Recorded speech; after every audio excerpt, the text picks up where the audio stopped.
আসসালামু আলাইকুম সবাইকে। কেমন আছেন সবাই? আশা করছি কাছে দূরে দেশ ও দেশের বাহিরে যে যেখান থেকে ভিডিওটি দেখছেন সবাই ভালো আছেন এবং সুস্থ আছেন। আমরাও আলহামদুলিল্লাহ অনেক ভালো আছি। নতুন দিনের নতুন আরও একটি ব্লগ ভিডিও দেখার জন্য আপনাদের সবাইকে স্বাগত জানাই। আশা করছি আজকের ভিডিওটি আপনাদের ভালো লাগবে।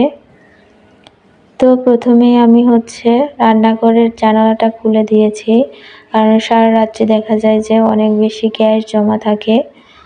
তো প্রথমে জানালাটা খুলে দিয়ে রান্নাঘরটা একটু আলো করে নিলাম। আর সেই সাথে আজকের নাস্তা ছিল খিচুড়িটা আমি রাইস কুকারে করে নিয়েছি। শুধু একটা ডিম ভাজি করলাম। এই তো নাস্তা খাওয়া শেষ করে এদিকে চলে এসেছি, আজকে বেডশিট চেঞ্জ করব।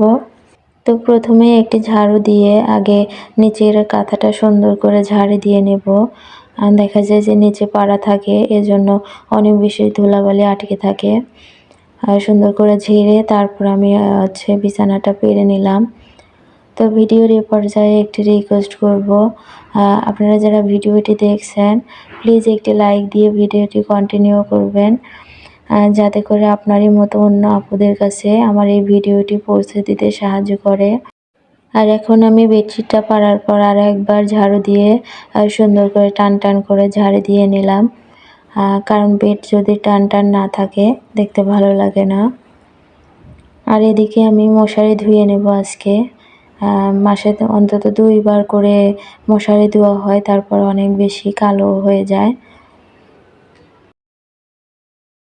তো মশারিটা ওদিকে ভিজিয়ে রেখে আমি চলে এসেছি আমার রুমটা সুন্দর করে ঝাড়ু দিয়ে নেব।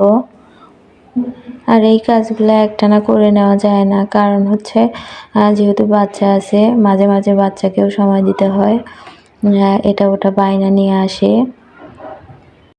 আর এখন দেখতে পাচ্ছি গরমের দিনের তুলনায় সব কিছুতে ময়লা ধুলা বেশি জমতেছে, কারণ বৃষ্টির দিনে মাটির আর্দ্রতা থাকে বেশি। আর এখন শুষ্ক আবহাওয়া, যার কারণে হয়তো বা এত বেশি ময়লা জমে। তো আমি ঘর ঝাড়ু দিয়ে এদিকে আবার সকালে যে নাস্তা খেয়েছি, তো এটা আমি এখন পরিষ্কার করে নেব। আজকের এই ভিডিওটি যারা নতুন দেখছেন, যদি আপনাদের ভিডিওর কোথাও কোনো অংশে ভালো লেগে যায় তাহলে প্লিজ আমার চ্যানেলটি সাবস্ক্রাইব করে পাশে থেকে যেতে পারেন। আর পাশে থাকা বেল অপশনটি অবশ্যই প্রেস করে রাখবেন, যাতে করে অন্য কোনো ভিডিও দেওয়ার পরে আপনাদের ফোনে নোটিফিকেশন যায় আর আপনারা সেই সাথে সময় করে ভিডিওটি দেখে নিতে পারেন। তো আপনারা যারা এই কাজটি করে নিয়েছেন আপনাদেরকে অসংখ্য ধন্যবাদ। আসলে দেখা যায় যে প্রতিদিন ভিডিও দিতে পারি না, কারণ ছোটবেলা হওয়াতে প্রতিদিনের কাজ প্রতিদিন গুছিয়ে ভিডিও এডিটিং করে আমার পক্ষে সম্ভব হয় না, এই আর কি। তো এখানে যে ডিমগুলা নিয়ে আসছিল ওইগুলো আমি সুন্দর করে ভিম বার দিয়ে ক্লিন করে নিলাম। এখন ফ্রিজে রেখে আমি চলে এসেছি রান্নাঘরে, দুপুরে রান্না করতে হবে। আর আমি প্রথমে রাইস কুকারে ভাত বসিয়ে দিয়েছি।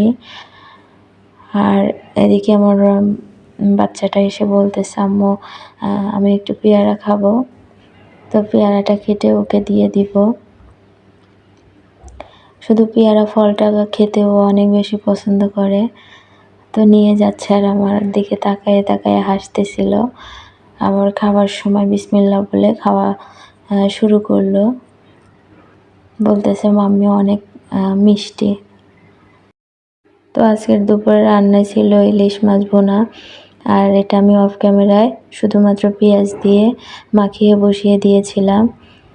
তো কে কে এভাবে পেঁয়াজ দিয়ে শুধুমাত্র ইলিশ মাছ ভুনা খেতে পছন্দ করেন? আমাদের বাসায় সবসময় এইভাবে রান্না করা হয়। তো রান্না শেষ করে আমি রান্নাঘরটা সুন্দর করে ক্লিন করেও নিয়েছি। ভিডিও দেখতে দেখতে শেষ পর্যায়ে চলে এসেছি। পরবর্তীতে অন্য কোনো ভিডিওতে দেখা হবে অন্য কোনো সময়। ততক্ষণ পর্যন্ত সবাই ভালো থাকবেন, সুস্থ থাকবেন। আল্লাহ হাফেজ।